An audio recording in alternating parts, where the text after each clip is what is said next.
Good, y'all, man. It's E Skeezy, owner, CEO of E Customs LLC, man. I'm about to get y'all the sauce on customizing a black t-shirt. Now, that's one of the most difficult things to customize because of the fabric of a t-shirt. But I'm going to show you guys how to brace it down with the tape, what to use for the base coat, and further on, man. So just stay tuned, lock in, and here we go.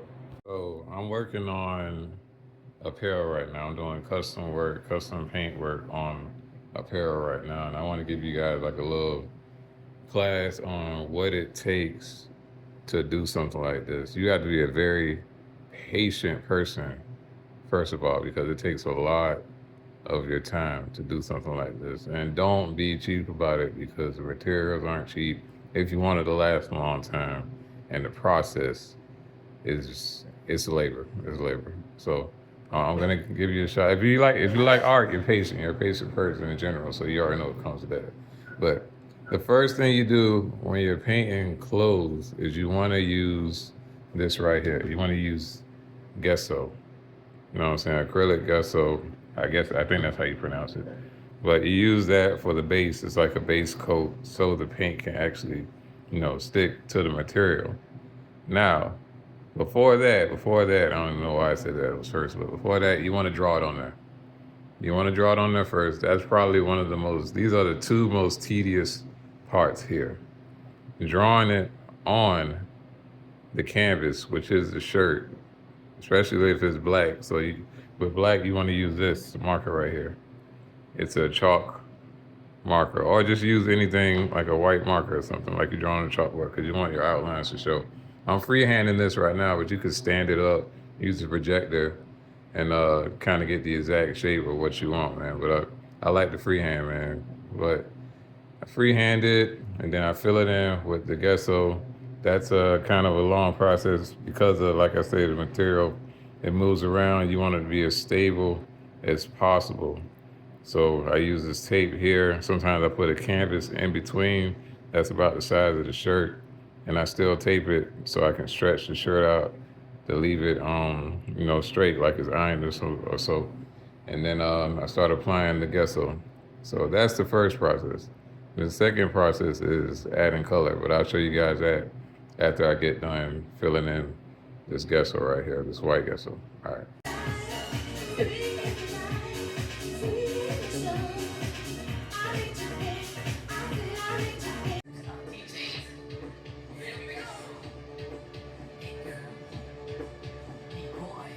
Okay, so you got everything filled in now. Everything's filled in on both sides. So now you want to add color. So this is what you want to do. You want to get some this paint here or any acrylic paint, and then you want to get this right here. I'm not sure if the brand looks like this because I had this for a while, but I didn't do custom clothes in a while. But it's a medium, textile medium. It's basically gonna make this paint flexible so that when they're moving around in this t-shirt, it doesn't crack or break apart or anything like that. But you still don't want to put this in the washer dryer now, man. Treat it like some J's, man. You never throw that in the washer dryer, so hand wash, whatever. But I'm gonna fill this in, mix this in, 50% of paint, 50% of this right here mixed together, and then we're gonna go crazy.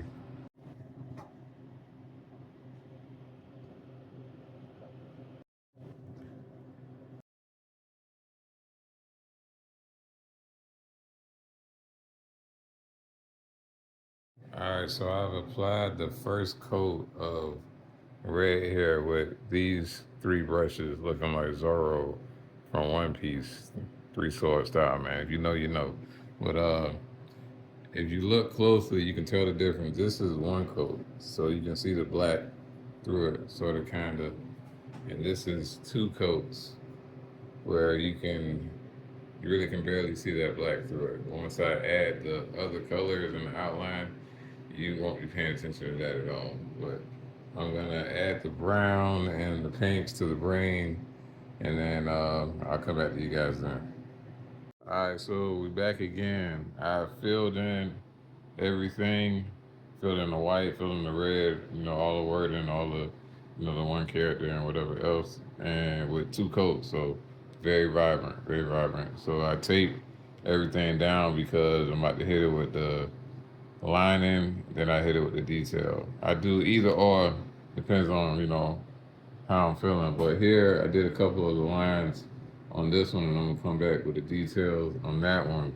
But here I've already did some lining on, podcast there. And then, like I said, I got two shirts doing the same exact thing. They're not gonna be exactly alike, you know what I'm saying?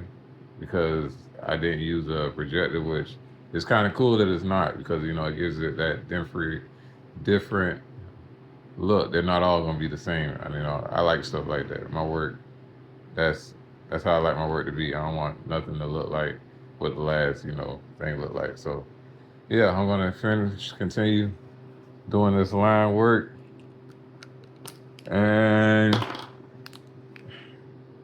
we're gonna come back to you after that. Yeah, by the way, this is the marker I use for my lines. It's an acrylic marker. You can get it from Walmart. When you wash it, which you shouldn't put it in the washer or whatever, but it will come off. So make sure you do put a clear overcoat over everything. That will give it somewhat type of protection. But you're literally supposed to just hand wash the stuff. Don't ever throw the stuff in the washer.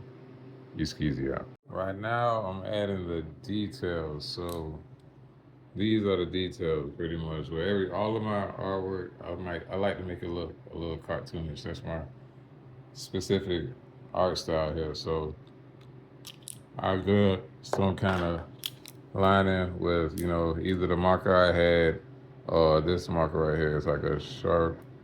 It's like a permanent oil paint black marker. Give it like a little shine to it. I just go across the edges like this for the shadow, and then I go across the opposite side for the lighting, which I'm going to show you guys next. Alrighty, so now you want to add the details, man, and this is what I use with the outside of details. I use this white right here for the lighting. I don't know if you're wondering, that's crazy, how I'm getting these tops off. I'm biting the tops off, man. I'm not even gonna sit here and cap, man. So here we go. Lighting. It's nothing but white, man. Nothing but white going across the opposite side that you put the shadow in. And that just makes a really big difference. So over here, I'm done with the lighting. And that's it right there. So I'm gonna show you guys the last process after this, and then the end results. All right, so here is the last process, man. If you're delivering this to somebody, you wanna make sure that your product is clean, man. So I got this lint roller. This black, it picks up a lot of debris and lint. So that was crazy, man. That was crazy. So first you wanna take that first layer of lint roller off, because why did you even do that? All right.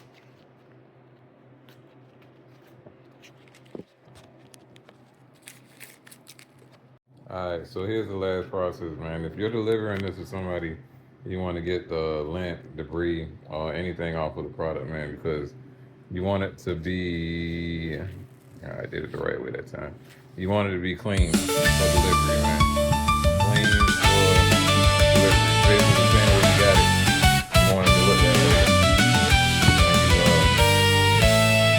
And, giving it to the customer, man. So yeah, just clean your product, man. Make sure it's not wrinkled like I just did. I'm not gonna iron it because I don't want to mess it up, but I want to at least make sure it's a clean product.